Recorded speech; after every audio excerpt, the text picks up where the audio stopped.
Live streaming. Currently, it's all the rage. It's what all the kids are talking about. But what does it mean? How can we do it appropriately? Here with tips, we have David Ryan Polgar, co-founder, Digital Citizenship Summit, DIGIT, summit.com, something like that. Yeah. People out there who don't know, talk to me. What's live streaming? Yeah, live streaming is where you are streaming what you're doing live. So Periscope is a really popular one. It just got bought out by Twitter.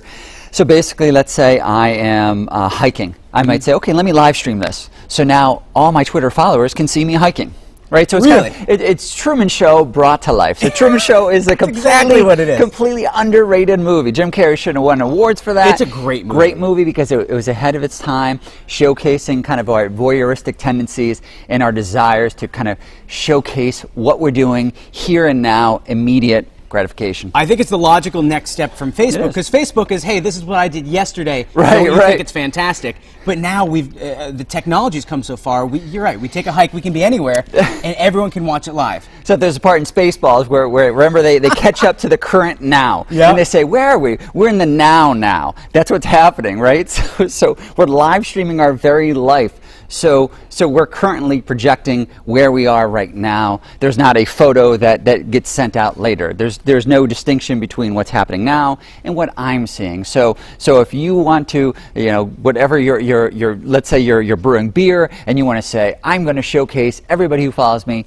how I brew beer, instantly can do it. So it's certainly got some positives to showcasing what you're doing, but then there's also some drawbacks that we could talk about. Let's talk about the drawbacks. And I think the first one, it's not on our list, it's stop and smell the roses. Because you have to, and right. It's the concert metaphor does it for me. I was at a concert a couple months ago, and everyone has their phones up. No one's enjoying the concert. They're making sure that they've got the right lens to view the concert. It's what Douglas Rushkoff calls our present shock, that we actually need to rewatch our very moments that we projected to experience our own life. Yeah. We're not being mindful, we're not being present in this moment, right? So if you're at a concert and you're spending your whole time videoing the concert, then you're not actually at the concert. You know what you call somebody who videos a concert? Videographer. A videographer. Yeah, exactly. Right. They get paid to do it. Right. So you're actually paying for a ticket to do somebody else's job. Yeah, you're paying to do PR and marketing for the band. Take a few photos, but you know what? Put away your phone. Dance your face off. Dance your face off. Dance your face off, because that's what I do. Don't dance go to your face off, and you know what? You utilize your social media, you utilize your smartphone to get together with friends, so when they're at the concert, hang out with your friends. That's what I'm talking about. Let's do it. If there's people interested in doing this live streaming, getting on the bandwagon, a couple notes. Not everyone likes to be recorded. That's a big misnomer. A lot of millennials, digital natives, they think of privacy in a different light than baby boomers and Gen Xers, right?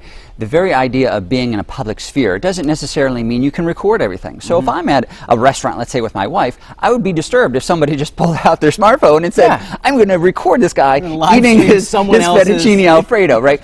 So just because I'm out in public, I think we just got something. Let's cash in 50-50. So just because you're out in public doesn't mean that everybody is comfortable being recorded. So listen, if you're using live streaming, record yourself or your friends or people that you have permission with. Don't just start getting close up and recording somebody. Again, you're not the paparazzi, and that's the problem with modern age, right? Everybody is the paparazzi. Everybody is a celebrity now. It's a great way to get beaten up. Yeah. We want to limit the violence. Yeah, we don't want anyone. Let's limit the violence here, Seth. Come on. Next, some locations are no-goes. Yeah, and a big one was the recent boxing match, right, with Mayweather, is that locations such as, hey, I'm in this arena, a lot of them, if you look at your ticket, they'll say you cannot record, you cannot take photos, because there's big copyright violations, right? There's a lot of money tied in with some of these big matches, and especially when you mentioned concerts earlier.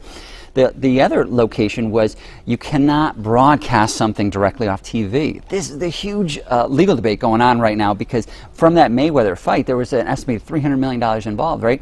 But a lot of people who paid their $100 for the pay-per-view, they just they took their smartphone and they started broadcasting so they're broadcasting it to their Twitter followers, which means that instead of paying $100, people were watching it on Twitter for free. Granted, it was low quality, but the smartphones are going to get a little better, right?